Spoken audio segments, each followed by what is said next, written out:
नमस्कार. नमस्कार. मी डॉक्टर ज्योती रहाळकर. मी सौचित्रा आपटे. आज आम्ही शब्द सुरांची गुंफण ह्या आमच्या चौथ्या भागामध्ये संक्रांतीच्या निमित्ताने एक कविता आणि एक गाणं घेऊन पुन्हा आपल्या समोर येत आहोत. आपल्या आजच्या भागाचे प्रायोजक आहेत Kalyanam silk and sarees. Kalyanam silk and sarees, Kumthekar road, Pune. लग्न असो वा मुंज असू दे, लग्न असो वा मुंज असू दे, मंगलकर शुभ कार्य असू दे. लग्न असो वा मुंज असू दे, मंगलकर शुभ कार्य असू दे, रेशमी मोहक साडीसाठी कल्याणमची साथ असू दे. सरतील क्षणपण आठवणींची मनात रुंजण अशी असू दे. सरतील क्षणपण आठवणींची मनात रुंजण अशी असू दे, कल्याणमची साडी ती तर घट्ट एक खूण गाठ होऊ दे. प्रत्येकाच्या आवडीचा विचार करणारं विलोभनीय दालन, हटके ठसा उमटवणारं खास कलेक्शन.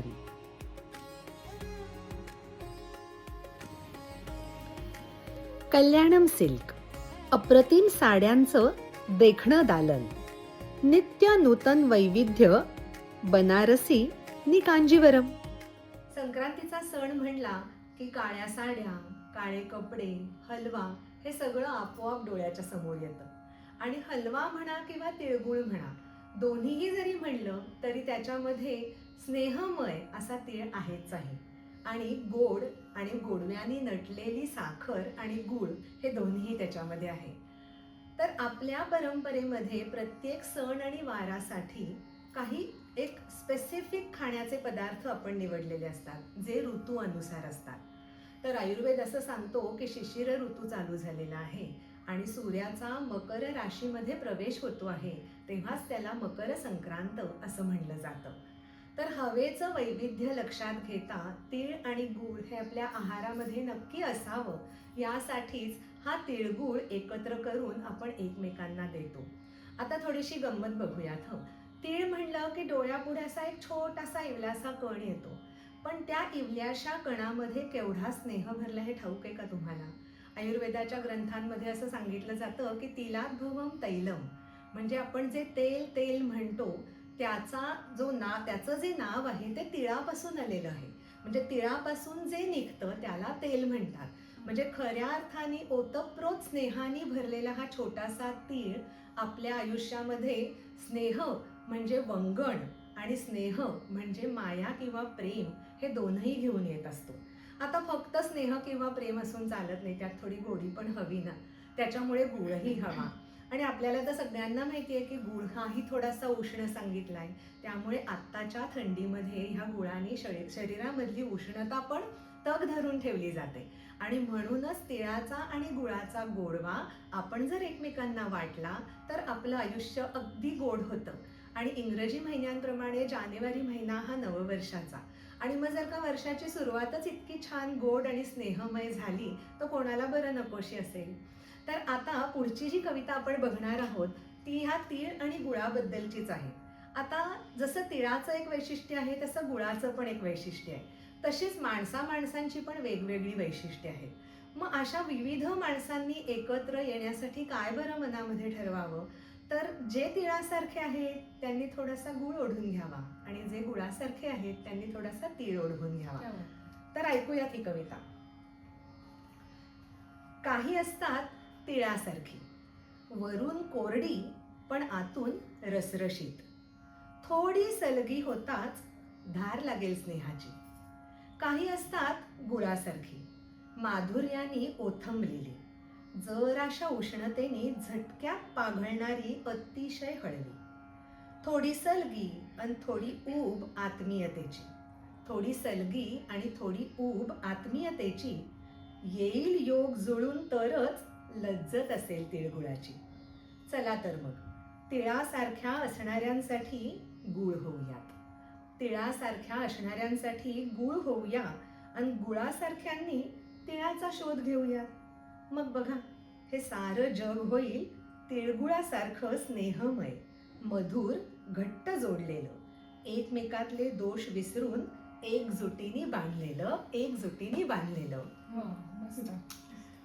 आता ही तिळगुळाची खासियत आणि गंमत आपण पाहिली, पण आपल्याकडे परंपरेने प्रत्येक सण काहीतरी वेगळ्या धाटणीने आपण साजरा करत असतो. जसं की छोटंसं बाळ जेव्हा जन्मतं तेव्हा त्याचं बोरन्हाणही आपण याच दिवसामध्ये करतो. तर या ऋतूमध्ये येणारी जी द्रव्य आपल्या सृष्टीमध्ये उगवतात, जसं की ऊस आहे किंवा हरभरे आहेत किंवा मुलांना आवडतं म्हणून चॉकलेट्स आहेत, हलवा आहे, हलव्याचे दागिने करून मुलांना घातले जातात आणि अत्यंत आनंदाने घरातल्या सगळ्या स्त्रिया त्यांच्यावरती ते सगळ्या खाऊचं न्हाणं घालतात आणि मुलं त्यात रमलेली दिसतात. तर असं हे एक बोरन्हाण.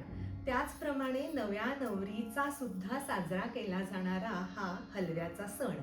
तर दोन्ही कुटुंब एकत्र येतात, काळ्या कपड्यांची देवाणघेवाण होते, हलव्याचे दागिने करून नवरा नवरीला नटवलं जातं आणि मग असं म्हणतात की हा काळा सण असतो ना, म्हणून लग्न झाल्या झाल्या पहिल्यांदी नसतो करायचा. म्हणून जरी लग्न झालं डिसेंबरमध्ये तरी सुद्धा हा सण पुढच्या वर्षी जानेवारीत साजरा केला जातो आणि नवीन वर्षाची आणि एका वर्षाच्या सांगतेची अशी ही परंपरा त्या नवरा बायकोच्या आयुष्यामध्ये ते चालू ठेवतात आणि हीच प्रथा ते त्यांच्या पुढच्या पिढीसाठी सुद्धा जतन करतात. त्याच्यामुळे मला असं वाटतं की प्रत्येक सणाची एक विशिष्ट आठवण आपल्या मनामध्ये घर करून राहिलेली असते आणि सहजच पाहायला गेलं तर फार ठिकाणी न चालणारा हा काळा रंग खास करून संक्रांतीच्या दिवशी आपल्याला विविध ठिकाणी कपड्यांच्या रूपात किंवा सजावटीच्या रूपात बघायला मिळतो. तर अशीच एक सुंदरशी आठवण आणि हे गाणं ऐकल्यावरती मला निश्चित खात्री आहे की सगळ्या स्त्रियांना त्यांच्या मनामध्ये त्या आठवणीला उजाळा मिळाल्यासारखं वाटेल. तर हे आम्हाला कुठेही संक्रांतीचं गाणं असं रेडीमेड नाही मिळालं, त्यामुळे मीच लिहिलेल्या एका कवितेला चित्रांनी स्वरबद्ध केलेलं आहे आणि बघा बरं हा प्रयत्न तुम्हाला आवडतो का. तर ही आठवण घेऊन येते चित्रा गीताच्या रूपाने आणि तिला साथ करतेय हार्मोनियमवरती संपदा खरे देशपांडे. चित्र जशी आपल्याला काळी साडी खूप आवडते तशी मला ज्योतीची कविता फार आवडली.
तशीच सजली हलव्याची ती सुंदर सुंदर नक्षी.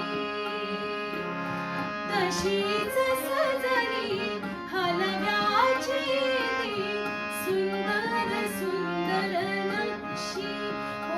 हो आठवते ती अजून मजला चंद्रकळा ती काळी.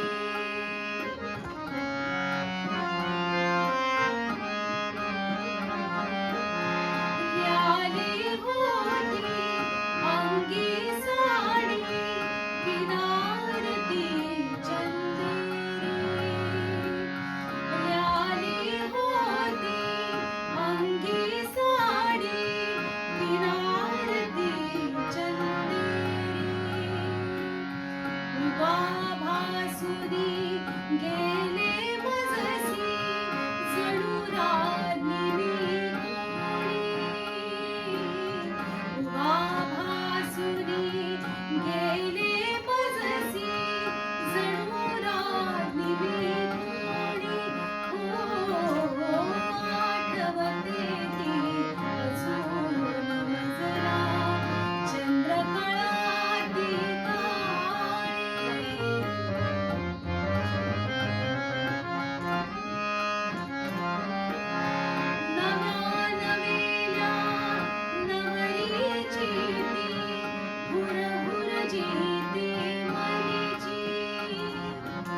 पुनश्च झाली ताजी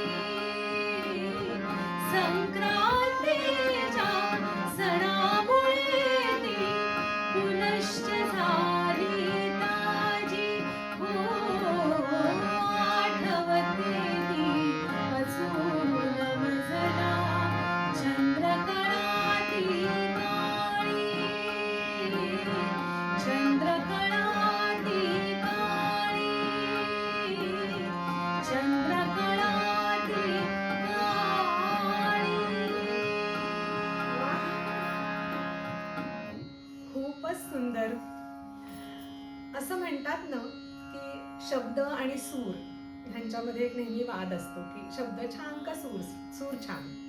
तर मला नेहमी असं वाटतं की शब्दाशिवाय सूर आणि सुराशिवाय शब्द असे खरं सेपरेटली नाही राहू शकत. त्याच्यामुळे ते जर दोन्ही एकत्र आले तर त्याचं सौंदर्य नक्की वाढणार आहे. आपण जे ऐकतो आणि आपण जे आपल्या मनामध्ये त्याच्या आठवणी जाग्या करतो ते अधिक सुंदर वाटतील. तसंच तीळ आणि गूळ ह्यांचाही हा योग महत्त्वाचा आहे. तर संक्रांतीच्या निमित्ताने केलेला हा चौथा भाग ज्याच्यामध्ये शब्दसुरांची गुंफण आम्ही आपल्यापर्यंतही आणून पोचवली. आणि जर का तुम्हालाही तुमच्या पहिल्या वाणाच्या किंवा पहिल्या संक्रांतीच्या सणाच्या तुमच्या त्या साडीच्या आठवणी जाग्या झाल्या असतील तर तुम्ही पण कमेंट्समध्ये त्या नक्की आमच्याबरोबर शेअर करा. आणखीन आमचा हा जो भाग आहे हा तुमच्या आप्तस्वकीयांबरोबर शेअर करायला विसरू नका. आणि काही सूचना असतील तर त्यासाठी सुद्धा आम्ही उत्सुक आहोत. हो हो अवश्य. तर हा भाग आपण बघितलात, त्याचा आनंद घेतलात, त्याच्याबद्दल धन्यवाद. आणि पुन्हा असेच नवीन नवीन भाग घेऊन आम्ही आपल्याकरता येऊ. आणि तुमची जी प्रेरणा आम्हाला तुमच्यामुळेच मिळणार आहे हे मात्र विसरू नका. त्याच्यामुळे तुमच्या कमेंट्स, तुमचे लाईक्स आणि तुमचं जे शेअर आहे ते आमच्यासाठी बहुमूल्य असणार आहे. धन्यवाद. धन्यवाद.